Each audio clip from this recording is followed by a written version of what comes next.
मित्रों, आज का जो विषय है उसके पीछे की जो सोच है वो सोच ये है कि भारत ने 75 वर्ष आज़ादी के पूरे किए और 2047 तक एक आत्मनिर्भर, एक विकसित राष्ट्र बनाने का सपना हमारे पूर्वजों ने भी देखा, हमने भी देखा और मुझे लगता है कि ये पीढ़ी भी देख रही है। और ये सपना जो आज़ादी के बाद पूरा होना चाहिए था, जिस रफ्तार से काम होना चाहिए था, क्या उस रफ्तार से काम हुआ? तो जवाब हम सबके सामने है कि नहीं हुआ। और नहीं हुआ तो इसलिए इस काम को करने की आवश्यकता है। आज़ादी किसके लिए? आज़ादी क्यों?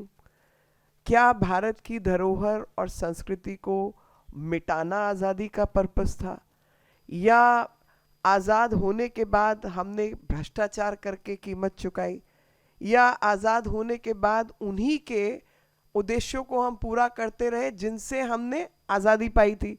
आज़ादी का मकसद क्या था? आज़ादी का मकसद था कि भारत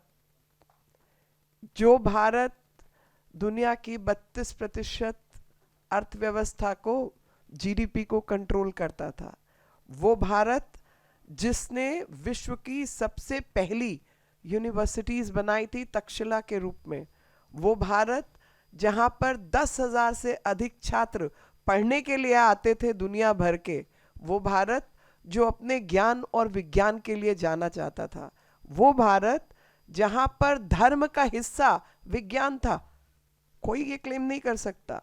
और सबसे अद्भुत बात आप ये देखिए कि कोई भी धर्म से रिलेटेड, भारतीय धर्म से रिलेटेड, भारतीय मूल धर्म से रिलेटेड किताब है तो उसको माइथोलॉजी बोल दिया जाता है। तो मैं आज सबके बीच ये प्रश्न उठाना चाहती हूँ और आप सबका ध्यान आकर्षित करना चाहती हूँ। या तो सभी धर्म माइथोलॉजी हैं, किसने प्रूफ किया? कौन प्रूफ कर सकता है? या फिर सबका इतिहास है तो हिंदू धर्म, सनातन धर्म का भी इतिहास है। कोई चीजें जब लाइब्रेरीज के बाद लाइब्रेरीज किसी देश की खत्म की गई हो, उसका क्या मतलब है? मतलब अगर आक्रमणकर्ता आए थे लूटने के लिए, पैसा कमाने के लिए या कुछ भी प्राप्ति के लिए, वो लेके निकल लेते। वहाँ चोर उचक के आते हैं, पैसा उठाते हैं, चले जाते हैं, तो वो बड़ी नॉर्मल सी चीज है। लेकिन लाइब्रेरी डिस्ट्रॉय करना, लोगों को उनके धर्म और उनकी सभ्यता संस्कृति से तोड़ना, जबरदस्ती उत्पीड़न करना, उस सब के पीछे मकसद क्या हो सकता है? कि कहीं ना कहीं जो जड़ें हैं उन जड़ों को समाप्त करना।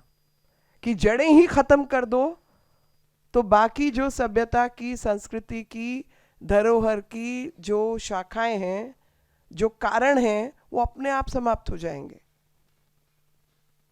तो ये सब इस देश के इतिहास में शामिल रहा है। लेकिन जब हम लोगों ने आज़ादी प्राप्त की, हजारों साल की गुलामी के बाद, तो मकसद यही था कि इन सब बेड़ियों को तोड़कर भारत अपने विराट स्वरूप में दुनिया के सामने अपने आप को प्रस्तुत कर पाएगा। क्योंकि उसी से जुड़ी हुई चीज़ें हैं, चाहे वो हमारी अर्थव्यवस्था है, चाहे वो ज्ञान विज्ञान का विषय है, चाहे सबका साथ सबका विकास का विषय है। और मैं ये अक्सर ये प्रश्न उठाती रहती हूँ क्योंकि मुझे लगता है कि लोगों को ये बात कहीं ना कहीं समझने की ज़रूरत है। ख़ास तौर पे वो लोग जिन्होंने भारत को कॉलोनाइज किया या दुनिया को कॉलोनाइज किया, या वो लोग जिन्होंने इम्पीरियलिस्टिक पॉलिसीज़ का इस्तेमाल करके भारत का शोषण किया और भारत की बर्बादी में सबसे बड़ा कारण बने, या वो लोग जो रंग भेद के आधार पर पूरी दुनिया को काबू कर पाए, आज वो भारत को आईना दिखाने का प्रयास करते हैं। तो मुझे लगता है कि ये प्रश्न उठाना बहुत आवश्यक है कि हम लोगों ने, चाहे कॉलोनियलिज्म का दौर हो, चाहे इम्पीरियलिज्म का दौर हो, चाहे रेसिज्म का दौर हो, चाहे हिंदू फोबिया का दौर हो, चाहे अर्थव्यवस्था को सर्वनाश करने का दौर हो, चाहे यहाँ की परंपराओं को नीचा दिखाने का दौर हो, ये सब कुछ इस देश ने झेला है। और ये सब झेलने के बाद सामने जो आया वो ये आया कि यही मूल कारण थे भारत की तरक्की के, भारत की प्रोग्रेस के। क्योंकि कोई भी चीज़ को अगर प्रोग्रेस करना है, दो तीन चीज़ें उसकी बहुत आवश्यक चीज़ें हैं। पहला, खुली सोच, आप आइडियाज़ का आदान प्रदान कर पाएँ, आप अपनी बात रख पाएँ, और ये मान के चले कि जो लोग मेरी बात नहीं मानते वो भी भले लोग हो सकते हैं। मेरी बात सबको मानने की ज़रूरत नहीं है, सब लोग को अधिकार है प्रश्न करने का। लेकिन जो एक ही तरीके की सोच, एक ही तरीके का पहनावा, एक ही तरीके की किताब, एक ही तरीके से खाना, एक ही तरीके से जीना, वो लोग लोकतंत्र की बात मुझे समझाएंगे, उस पे मुझे अचंभा होता है। और ऐसा हमारे इतिहास में एक बार नहीं, लगातार हुआ है और आज भी हो रहा है। तो आज जब आज़ाद भारत के ऊपर कोई उंगली करने का प्रयास करता है तो आप समझ सकते हैं कि मेरे जैसे व्यक्ति का या अन्य सब लोगों का क्या ही होता होगा, जो अपने आप को मानते हैं कि मेरे देश के साहित्य को, मेरे देश के इतिहास को, मेरे देश की सभ्यता को, मेरे देश की संस्कृति को जानने के लिए एक जीवन कम है। यहाँ पर इतनी सारी परतें हैं, क्योंकि जब समय काल की भी बात होती है तो हमारे इतिहास 200, 300, 400, 500, 700 साल, 1000 साल पुराना नहीं है जी, 2000 साल पुराना भी नहीं है, 3000 साल पुराना भी नहीं है। हम बात करते 3 से 5000 बिफोर क्राइस्ट का टाइम, ईसा मसीह के पूर्व जन्म से पहले 3000, 5000 साल। तो जिस इतिहास में इतनी परतें हैं, जिस इतिहास ने इतने उतार चढ़ाव देखे हैं, एक जीवन कैसे संभव है पूरा हो कि आप उन सब परतों को समझ पाएं, आप उन सब की महत्ता को जान पाएं। लेकिन उन सब की महत्ता, उन सब परतों के कुछ कुछ श्रेणी अगर हम समझ पाएं तो हम कहीं ना कहीं अपना जीवन भी बेहतर करेंगे, राष्ट्र निर्माण की ओर भी बढ़ेंगे और दुनिया को भी लाभ पहुंचाएंगे।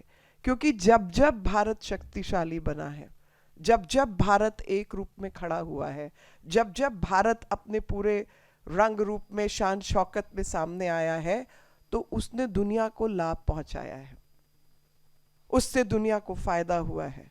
वो कभी इतिहास के उन पन्नों में नहीं छुपा जिसने 32% जीडीपी होते हुए दूसरों पर आक्रमण किया हो, जिसने महिलाओं को दबाने का प्रयास किया हो, जिसने विज्ञान को, आज की बच्चों की भाषा में बोलूं तो वुडू कहा हो। वो वुडू नहीं है जी, आपके वेदों का हिस्सा विज्ञान है। आयुर्वेद वेद का हिस्सा है। और पेड़ पौधों के पत्ते क्या होंगे, जड़ें क्या होंगी, किस सीजन में क्या होगा, ये हमारे पूर्वजों ने कुछ हजार साल पहले लिखना पढ़ना शुरू कर दिया था। और उस पूरे ज्ञान को यूसर्प किया गया, एक नई किताब टेक्सोनॉमी की बनी, वो भी 100-200 सालों में। और सबसे अच्छी बात, ये बात मैं हमेशा कहती हूँ, मैं कहती हूँ अरब हमारे प्रथम पड़ोसी थे, मित्र थे। वो भी अपना इतिहास खोज रहे हैं, वो भी अपना इतिहास निकाल रहे हैं, और वो बदलाव वहाँ के समाज में भी दिख रहा है। और उसी बीच में उन्होंने क्या कहना शुरू किया कि भारत से नंबर आया था, हमारे पास ये ज्ञान नहीं था। न्यूमेरिकल सिस्टम हमने भारत से लिया, और इसलिए उन्होंने उसका नाम हिंदावी रखा, क्योंकि वो भारत को ये श्रेय देना चाहते थे। उनको पता है कि भारत उनका मित्र है और बहुत पुराना मित्र है, वो हमेशा से साथ रहे हैं, तो उन्होंने हिंदावी दे दिया। लेकिन जब वो सिस्टम, क्योंकि अरब ट्रेडर्स थे, सामान भारत से खरीदना, यूरोप तक पहुंचाना, लैंड रूट, जमीन के रास्ते पर, तो उन्होंने, क्योंकि वो न्यूमरल यूरोप को नहीं पता थे, उन्होंने उसको अरबिक नंबर कहना शुरू कर दिया। तो वो नंबर जो हिंदावी था, जो भारतीय था वो अरबिक न्यूमरल बन गया और भारत के प्रति डिनाइल मोड शुरू हो गया कि ना तो आप नंबर जानते हैं, ना आपको कैलकुलस आता है, ना आपको एल्गोरिदम पता है, आप तो बिल्कुल ही ऐसी, आप सभ्यता लायक ही नहीं है, आप असभ्य लोग हैं। ऐसा भारत के प्रति एक माहौल बनाना शुरू किया। और ये माहौल कब से बनना शुरू हुआ?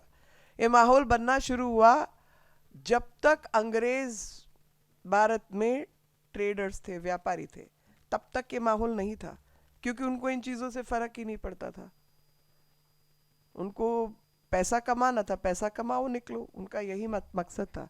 लेकिन 100-200 साल के इतिहास में जब शासन ने कहा कि भारत को केवल व्यापार के लिए नहीं रखना है, उसको अनेक्स करके अपने शासन में लेना है, अपने नीचे उसका राज ताज काज हमको संभालना है, तब से ये नैरेटिव बिल्डिंग शुरू हुई। जब पोर्चुगीज और ब्रिटिश के और स्पेनियर्ड्स और इनके बीच में आपसी कंपटीशन शुरू हुआ, तो ये कहानी शुरू हुई कि भाई जिनको काबू करना है, कंट्रोल करना है, तो उनको तो आप कैसे इतना अधिकार दे देंगे कि वो इतने महान लोग हैं? वो महानता उनकी खत्म करो भाई, बहुत हो गया यूसर्पेशन। लेकिन जितनी अच्छी चीजें वो यूसर्प भी कर लो। तो मैं हंसती हूँ कभी कभी, मैं कहा भाई आईपीआर रेजीम नहीं थी, और हम तो आईपीआर वाईपीआर को बहुत ज्यादा मानते नहीं है। हम तो कहते हैं मैंने सीख लिया, मेरा काम हो गया, तुम्हारे मतलब का है तो तुम ले लो, कोई बात नहीं। हम तो उस किस्म के लोग हैं। और वो जो जीदारी है, जो दिलदारी है, वो दिखाई देती है, हमारे खाने में भी दिखाई देती है, हमारी मेहमान नवाजी में भी दिखाई देती है, हमारे रहने में भी दिखाई देती है, हमारे सोचने में भी दिखाई देती है, हर जगह चारों तरफ दिखाई देती है। और जब कोई भारत आता है, कोई भी कहीं से आए, सब कहेंगे वार्म हार्टेड पीपल। कोई नहीं कहता छोटे संकीर्ण विचार वाले लोग हैं, कोई नहीं कहता। जो भारत आ गया वो पर्सनल लेवल पे, पर्सनल इंटरैक्शन में कभी ये नहीं कहता कि बहुत ही अलग किस्म के लोग हैं, ना खाना पूछते, ना चाय पूछते, ना बात करते, ना घर में बिठाते, ना मुस्कुराते हैं। ऐसा कोई नहीं कहता। सब कहते कि यार बहुत वार्म हार्टेड लोग हैं, बड़ा प्यार से मिलते हैं, सबका स्वागत करते हैं। वो कहाँ से आई चीजें जी? कहाँ से आया वो सब कुछ? वो सब प्राचीन सभ्यता, संस्कृति। और मैं हंस के कहती हूँ जो माइटोकॉन्ड्रियल डीएनए होता है, वो माइटोकॉन्ड्रियल डीएनए हम अपनी माओ से लेते हैं। तो जो हमारी सभ्यता संस्कृति है वो हमारे माइटोकॉन्ड्रियल डीएनए का हिस्सा है, और इसलिए वो हम सबके अंदर है। हम ऐसे ही हैं, हम ऐसे ही हैं, और ऐसे ही रहना ठीक है। आज जो बदलाव आया है, आज बदलाव आया है कि हमने अपना माइटोकॉन्ड्रियल डीएनए पहचानना शुरू कर दिया। आज हम जानते हैं कि हम इस मिट्टी के ही बाशिंदे हैं, हम कहीं और से आए हुए लोग नहीं हैं। और अगर कहीं से आए भी हैं तो अफ्रीका से आए हैं, क्योंकि वो भी माइटोकॉन्ड्रियल डीएनए बताता है कि मनुष्य का जन्म अगर हुआ, उसने खड़े होकर चलना सीखा, तो वो अफ्रीका में हुआ था। लेकिन उसके बाद भारत में सभ्यता का जन्म हुआ, और भारत जो आज का नक्शा दिखाई दे रहा है वो भारत नहीं है जी। भारत का विस्तार जो पूर्व में पर्शिया कहा जाता था, वो भी पूर्व में इस बॉर्डर पर, और दूसरी तरफ वोल्गा तक, और तीसरी तरफ पूरा साउथ ईस्ट एशिया, और चौथी तरफ पूरा इंडोनेशिया और पूरा पैसिफिक सर्कल। ये सब भारत का विस्तार है। और भारतीयों ने इस विस्तार के दौरान, चाहे वो मंदिर है, चाहे वो कपड़े हैं, चाहे वो भाषा है, चाहे वो रहने का तरीका है, चाहे वो लोगों का स्वागत करने का ओपन हार्टेडनेस है, ये सब चीज़ें हमें बांधती हैं। हम सब ऐसे ही लोग हैं। इस क्षेत्र में रहने वाले जितने लोग हैं, जम्बू द्वीप के वासी, ये है जम्बू द्वीप, और इस जम्बू द्वीप के वासी इसी प्रकार के हैं, सभी ऐसे हैं। कभी भोजन में अंतर आया होगा, कभी धर्म कुछ और अपनाया होगा, कभी व्यवस्थाएं थोड़ी बहुत बदली होंगी, हो सकता है रहना सहना खाना भी बदला हो, लेकिन मूलतः जो माइटोकॉन्ड्रियल डीएनए है ना, वो यही है। लोग ऐसे ही हैं, आज भी ऐसे ही हैं, और ये हमको हमारी विरासत की याद दिलाता है। तो आज जो बदलाव है वो बदलाव है अपनी विरासत को सेलिब्रेट करने का, अपनी विरासत को छुपाने का नहीं, कुछ और बनने का नहीं, बल्कि अपनी विरासत को सेलिब्रेट करने का, उत्सव के रूप में मनाने का, कि हम उन महान व्यक्तियों के, पूर्वजों के वंशज हैं जिन्होंने जीरो से लेकर इन्फिनिटी तक की नंबर सिस्टम सिखाया, जिन्होंने आर्किमिडीज के पैदा होने से पहले हमको वो ज्ञान दे दिया, जिन्होंने फ्लोटिंग ब्रिक्स बनाकर मंदिरों का निर्माण किया, जिन्होंने आर्किटेक्चरल वंडर्स जमीन पे खड़े किए, जिन्होंने आयुर्विज्ञान जैसी पौधों की क्षमता हमको बताई, वैक्सीनेशन के अन्य रूप बताए, जिन्होंने आज भी वो टेक्सटाइल सिस्टम, वो वीविंग सिस्टम, वो सब कुछ दिया ना जी, वो सब कुछ सिखाया। और संकीर्णता के साथ नहीं, खुले मन के साथ, कि अगर मेरे कुछ काम से मैंने कुछ सीखा है तो आप उसको आके और बेहतर बना सकते हैं। आप जितना मेरे को आता है उतना ले लो और उसको और बेहतर कर सकते हो, you are welcome to do that. ये हमारे वंशज, हम उनके वंशज हैं, ये हमारे पूर्वज हैं, और उन पूर्वजों को सेलिब्रेट क्यों नहीं करना चाहिए? कोई और देश का, दुनिया का कोई और देश, ऐसा इतिहास है किसी का? यूजरपेशन का इतिहास है, डिस्ट्रक्शन का इतिहास है, कॉलोनाइजेशन का इतिहास है।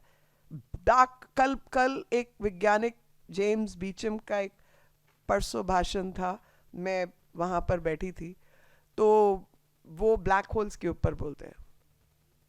तो मुझे बड़ी, मतलब मैंने उनको कहा उस दिन, तो कल तो नहीं बोला क्योंकि वो इंटरनेशनल फोरम पे मेरे को बोलना था, तो मैं कुछ चीज़ें कई बार कहना नहीं चाहती उन फोरम्स पे, पर एक लाइन उनकी जो मुझे बेस्ट लगी आज इस्तेमाल करना चाहती हूँ, कि there is more dark matter in the universe than anywhere else. तो मैंने कहा metaphorically there is more dark history and dark matter than the bright spots which people can claim, but India has always been a bright spot. Let's learn that. When whole society will come together for the goodness, for the well-being of others, and that compassion, that kindness distinguishes us from many other civilization. You know, Ramesh ji quoted Gita very differently, but I'll quote Gita in a very different context, which I did yesterday. And my quote is, in Gita, if you're wealthy, if you have wealth, and you don't share it with others, you are akin to being a thief. Gita पता है क्या सिखाती है? वो सिखाती है अगर आपके पास कुछ भी सामर्थ्य है, वो सामर्थ्य दूसरों के लिए है, अपने लिए नहीं है। ये मनुष्य जीवन खाली अपने लिए नहीं है। हम लोग सेल्फिश नहीं बन सकते। हमें सीखना है, करना है, चीजों का ध्यान रखना है, लेकिन all these things are meant to be shared with others. And that capacity, that heart to share with everybody else comes from the civilizational value which our ancestors have given us. That wealth, knowledge, well-being, these are things you share with everyone. These are not things you keep it to yourself. And these values were very well showcased during pandemic. Very well showcased, both at individual level, at national level, at social level. We told the world who we are. Small example, in my area as a local MP, मेरे बच्चे मुझे कहते थे, माँ की चिंता होती है ना बच्चों को, आप सबको भी होगी मम्मी की चिंता। मैं घर जाती थी तो मेरे बच्चे कहते थे, मॉम आप सोचते हो आप पढ़े लिखे हो, आप तो बिल्कुल इलिटरेट से भी गए गुजरे हो, सड़कों पे रोज घूमते हो, झुग्गियों में जाते हो, अस्पतालों में घूमते हो, कैसे चलेगा इससे? और घर आके मेरी सिस्टर लॉ है घर में, और बुजुर्ग भी कुछ लोग, स्टाफ वगैरह भी है, तो ये लोग को कुछ हो जाएगा, आप वायरस घर के अंदर लेके आ रहे हो। तो मैंने कहा देखो, मैं, सब लोग अलग हो जाओ मेरे से, मैं अलग अपने आप को आइसोलेट कर रही हूँ ताकि औरों को तकलीफ ना हो। लेकिन अगर मैं नहीं निकलूंगी तो कोई भी नहीं निकलेगा, और जिन लोगों को जो मदद चाहिए वो कौन पहुंचाएगा? कुछ लोगों को तो बाहर रहना है, और मैं साइंस की स्टूडेंट रही हूँ तो मुझे पता है कि best way to live with the virus is to build your own immunity. तो मैं अपनी इम्यूनिटी बनाऊंगी, मैं अपने लिए काम करूंगी, वैक्सीन भी लगाऊंगी, जो खाना खाना है वो खाऊंगी, ध्यान रखूंगी, बट काम भी करूंगी, वो करना ही होगा। तो वो सब चलता रहा, पर मैं अकेली तो नहीं थी, मैं तो सुपरवाइजरी कैपेसिटी में ही थी। वहां तो जनता, लोग खड़े थे राशन बांटने के लिए, खाना बनाने के लिए, पैक्ड फूड भेजने के लिए, दवाइयां देने के लिए, इंजेक्शन लगाने के लिए, डिस्पेंसरीज तक लोगों को पहुंचाने के लिए, एंड बेस्ट, लोगों को क्रेमेटोरियम तक ले जाने के लिए। लोग थे ना जमीन पर, काम करने वाले लोग थे। उन देशों की तरह नहीं जिन्होंने डीप फ्रीजर में डेड बॉडीज रख दी थी। हमने क्रिमेट भी की थी, बेरी भी की थी, जो अंतिम संस्कार बनता था सबने मिलके किया। और कितने लोगों को मैं जानती हूं जिन्होंने खुद अपने हाथ से एम्बुलेंसेस चला चला के लोगों को अस्पताल पहुंचाने का काम किया। कितने लोगों को मैं जानती हूँ जिसने अपने पेरेंट्स खोए, लेकिन मेरे कहने पर यूवीसी रोबो बनाया, क्योंकि उस समय यूवीसी रोबो की कीमत पता नहीं कितने लाख थी, और हमने कितने हजार में बना दिया था। और वो जरूरत थी, लैब्स को जरूरत थी, अस्पतालों को जरूरत थी। मैं कितने डॉक्टर्स को जानती हूँ और यंग बच्चों को जानती हूँ जिन्होंने ओपीडी ऐप बना दी थी कि किसी के नॉर्मल बीपी की बीमारी है, एंजाइटी है, कुछ है, तो डॉक्टर कंसल्टेशन नहीं मिल रहा है, तो ओपीडी ऐप के द्वारा अड़ोस पड़ोस का जो डॉक्टर है वो आपको कंसल्टेशन दे देगा। ये हमने अपने क्षेत्र में किया, और मैंने थोड़ा ही बनाया, बनाने वाले लोगों ने बनाया। जिससे जो संभव हुआ उसने वो काम किया। कोई 3D प्रिंटर पड़ा था तो उसने उठा के सबके लिए शील्ड बनाना शुरू कर दिया, और मेरे माध्यम से वो बांटना शुरू किया। किसी के पास राशन था तो राशन दे दिया, किसी के पास पैसे थे तो हमने उनको कहा कि भाई राशन वाली दुकान पे आप पैसे दे दो, हमें राशन दे दो, हम बंटवा देंगे। 2 साल तक अस्पताल के अंदर, क्योंकि सब शॉप सब कुछ बंद था, जो अटेंडेंट्स होते हैं मरीजों के, उनके लिए खाने का व्यवस्था किया। 2 साल तक चलाया वो लंगर। ये सब कहां से संभव हुआ? क्योंकि अल्टीमेटली ये सोसाइटी कंपैशनेट लोगों की सोसाइटी है। ये सोसाइटी जानती है कर्म की कीमत, ये सोसाइटी जानती है लोगों का ध्यान रखना, ये सोसाइटी जानती है बड़ों की इज्जत करना, ये सोसाइटी जानती है भले और बुरे का अंतर, और ये सोसाइटी सेल्फिश नहीं है। कई बार छोटी मोटी कंपटीशन, ये वो चीजें हैं, मगर मेजॉरिटी और मेजरली मैं ये मानती हूँ कि कॉन्फ्लिक्ट रेजोल्यूशन की जो भारतीयों की आदत है वो दुनिया की कोई शक्ति नहीं हो सकती, और जो पेशेंस भारतीयों की है वो किसी और की नहीं है। मतलब पेशेंस तो आप यही सोच लो, 550 साल तक चक्कर काटते रहेंगे उस जगह के, हमारी है 550 साल। स्पेन, इटली, तमाम यूरोप के अंदर राज बदला, धर्म भी बदल गया, और बाकी चीजें भी काबू हो गई 1 सेकंड के अंदर कि भाई अभी निकलो, ये हमारा है।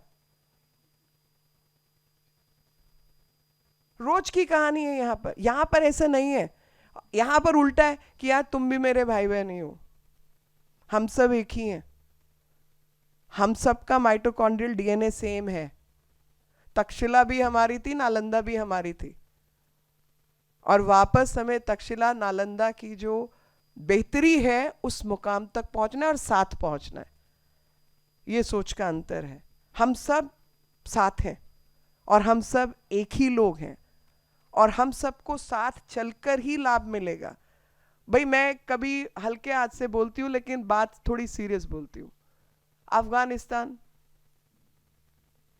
पाकिस्तान, उसके आगे भी भारतीय संस्कृति के ही लोग थे। वो बदला तो क्या कुछ बदल गया वहां पर भाई। 47 के बाद तो पाकिस्तान तो सबसे बड़ा उदाहरण है। एक ही लोग हैं ना दोनों तरफ। क्या हुआ उनका, क्या हुआ और क्यों हुआ? क्योंकि उन्होंने वो सारे सिस्टम जो ओपननेस वाले वो खत्म किए। उन्होंने समाज को एक ही तरीके से चलाने का तय किया। इकोनॉमिक बेनिफिट अलोन नहीं कर सकते जी। वो सिस्टम होता है जिसमें इकोनॉमी भी हिस्सा है, जिसमें विचार सबसे बड़ा हिस्सा है। सबसे बड़ा एसेट जो है वो थिंकिंग है। Thinking, acceptance, confidence, right, distinction between right and wrong. आप समाज में वही समाप्त कर दोगे तो कैसे समाज को साथ लेके चलोगे? एक्सेप्टेंस रखनी चाहिए ना कि ठीक है यार हम लोग अलग दिखते हैं तो क्या हुआ, लोग तो एक ही हैं, सब भाई बहन है। तो प्रधानमंत्री जी ने क्या कहा? सबका साथ, सबका विकास, सबका विश्वास और सबका प्रयास। मेहनत भी सबकी लगेगी और विश्वास भी सबका ही होगा। अब गवर्नमेंट ने स्कीम बनाई, उज्ज्वला स्कीम। सस्टेनेबल डेवलपमेंट की निगाह से देखो तो क्लीन एनर्जी घर के अंदर हर माँ को हर मिलनी चाहिए, उसका स्वास्थ्य ठीक रहेगा। तो क्या उसमें आप आगे पीछे कर सकते हो? आप कह सकते हो कि इस किस्म के लोगों को मिलेगी, इसको नहीं मिलेगी? Can you have that policy? सबका साथ यार, जिसकी जरूरत है उसको दो। प्रधानमंत्री आवास योजना, 4 करोड़ मकान बना के देना। क्या वो 4 करोड़ लोगों में आप ये तय करोगे कि किसको देना है किसको नहीं देना? भाई जिसकी जरूरत है उसको देना है। किसी धर्म का हो, किसी जात का हो, कुछ भी हो, सबका साथ है, सबकी जरूरत है और वो पूरी करनी है। हर भारतीय की जरूरत पूरी होनी चाहिए। आयुष्मान कार्ड, 5 लाख रुपए तक की आपको इंश्योरेंस, कितनी बड़ी चीज है।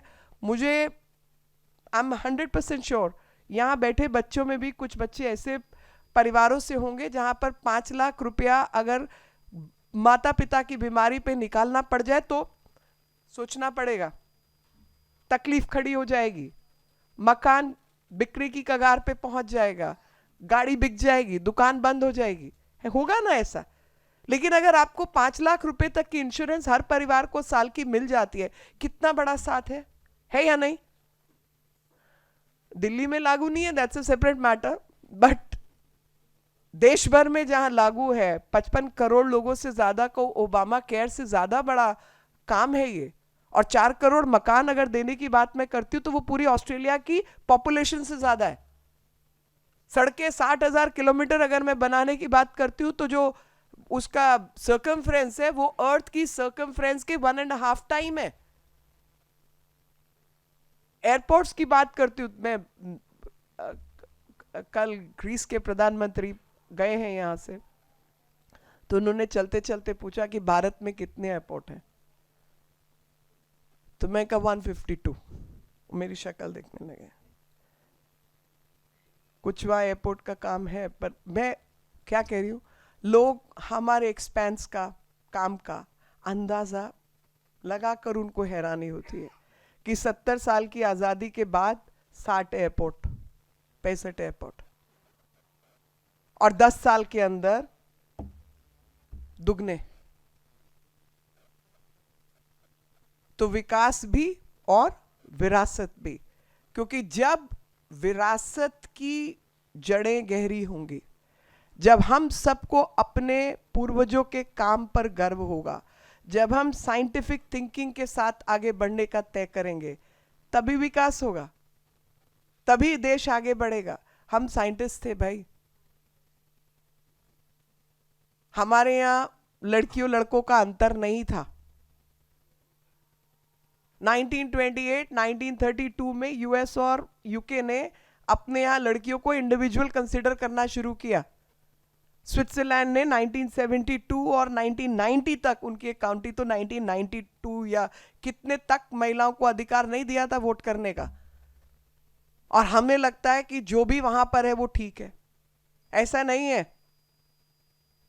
इस देश के अंदर गार्गी, मैत्री तो जो थी वो थी, पर ब्रह्मभट्ट ने अपनी किताब के अंदर लिखा है कि उसकी थ्योरम में मदद करने वाली जो साइंटिस्ट थी वो लड़की थी। हमारे यहाँ आचार्य भी थे और आचार्यन भी थी, महिला आचार्य थी। मच बिफोर, मतलब रानी लक्ष्मीबाई तो आप सब जानते हैं, लेकिन मच बिफोर रानी लक्ष्मीबाई, रानी अबक्का इन 1468 और 62 वाज द वन जिसने पोर्चुगीज को फेस किया था और पोर्चुगीज के जहाज जला दिए थे। तो ये इस देश का बहुत महान इतिहास है। लेकिन हमें हमेशा बताया गया, जिस भी वजह से, कि आप किसी लायक नहीं है, बेकार किस्म के लोगों, कुछ करने की आपकी वक़्त नहीं है। लेकिन वो बदलने की ज़रूरत है और वो बदला है। और मैं आप लोगों के बीच आने का मकसद भी यही था कि जो बदला है उसके बदलने की रफ्तार आप लोगों ने और बेहतर करनी है, क्योंकि 2047 तक मेरे को नहीं लगता मैं हूँ। Let's accept it, let's be pragmatic about it. जब भारत अपने 100 वर्ष आज़ादी के पूरा करेगा, मेरी उम्र के लोग शायद आपके बीच होंगे, नहीं होंगे पता नहीं, लेकिन आपका देश है। आप लोगों ने वो सब बेनिफिट्स को रीप करना है, आप लोगों ने देश बनाना है और इस देश की परंपराओं को आगे लेकर जाना है। और उनका लाभ सिर्फ अपने लिए नहीं, स्वार्थी नहीं, समाज के लिए, देश के लिए, दुनिया के लिए हमको देना है। और वो काम आपके जिम्मे है, मेरे जिम्मे थोड़ा ही है। मैं तो अपना टाइम निकाल के निकल जाऊंगी, वो आप लोगों ने पूरा करना है। And it is for that reason that I'm here to talk to you. As I said, that the idea is, if I have done so much, उसके ऊपर की इमारत आपने बनानी है ना, you have to build it. तो आपको डिजाइन तो पता होना चाहिए, only then you can construct it. So we are here to disclose the design. We are here to tell you that these are the ideas on which the foundation of this country stands. And this foundation is what we need to take forward, work together for the benefit of humanity, for the well-being of this country, for the well-being of the world. We have showcased it repeatedly. And I take a lot of pride in saying, when people compare number of women in or gender perspective in science, for example, biggest example, that out of a survey of 114 countries, 107 countries will showcase that 35% men go to science and 18% women go to science. In India, 43% women go to science, as per UN report. We have great women scientists. I mean, we all know Tessie Thomas, who's called our missile woman, Ritu Kardhari, who's called rocket woman of India, Mangala Mani, who's ISRO's woman, who's called polar woman of India, lived 1 year in Antarctica. CSIR run on 70% of the women force, and how they work during COVID, sacrificing personal lives, working for people and children suffering at home. I wish all of you see that movie which has come on the vaccines. I've seen that movie. You see, this country has huge potential. We are all very good people. That confidence needs to be kept. So whenever वो हीन भावना मन में नहीं आने देनी, कभी नहीं आने देनी। हम महान पूर्वजों की महान संतान हैं और देश को, दुनिया को, समाज को बदलने की हम क्षमता रखते हैं। This is the purpose of this conversation.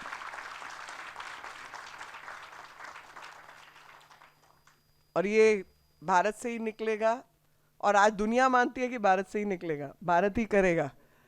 तो वैक्सीन के दौरान भी 162 देशों को वैक्सीन पहुंचाई है जी। कोविन प्लेटफॉर्म बनाया तो लोग तो पैसा कमाने के लिए, धंधा के लिए बैठे थे। हमने कहा भाई ये बना दिया है, दुनिया में जिसको इस्तेमाल करना है कर लो, अपना सिस्टम इस पे खड़ा कर लो, हम किसी से 1 रुपया नहीं लेंगे, सबके लिए। वैक्सीन के ऊपर लोग पैसा कमाना चाहते थे, भारतीयों को गुमराह कर रहे थे। अब पता चला उससे हमारी वैक्सीन 1000 गुना बेहतर है। क्या बोलते थे अब मैं बताना नहीं चाहती, मैं वो आप सबको मालूम है, so I will not go into those conversations, but the fact is when India does better, the humanity does better, and we are not going to be misled by those who colonized us. If they physically colonized, it's fine, but they mentally colonized us. And that decolonization of the mind needs to happen for India to get ahead and take its desired place. Thank you very much. Jai Hind.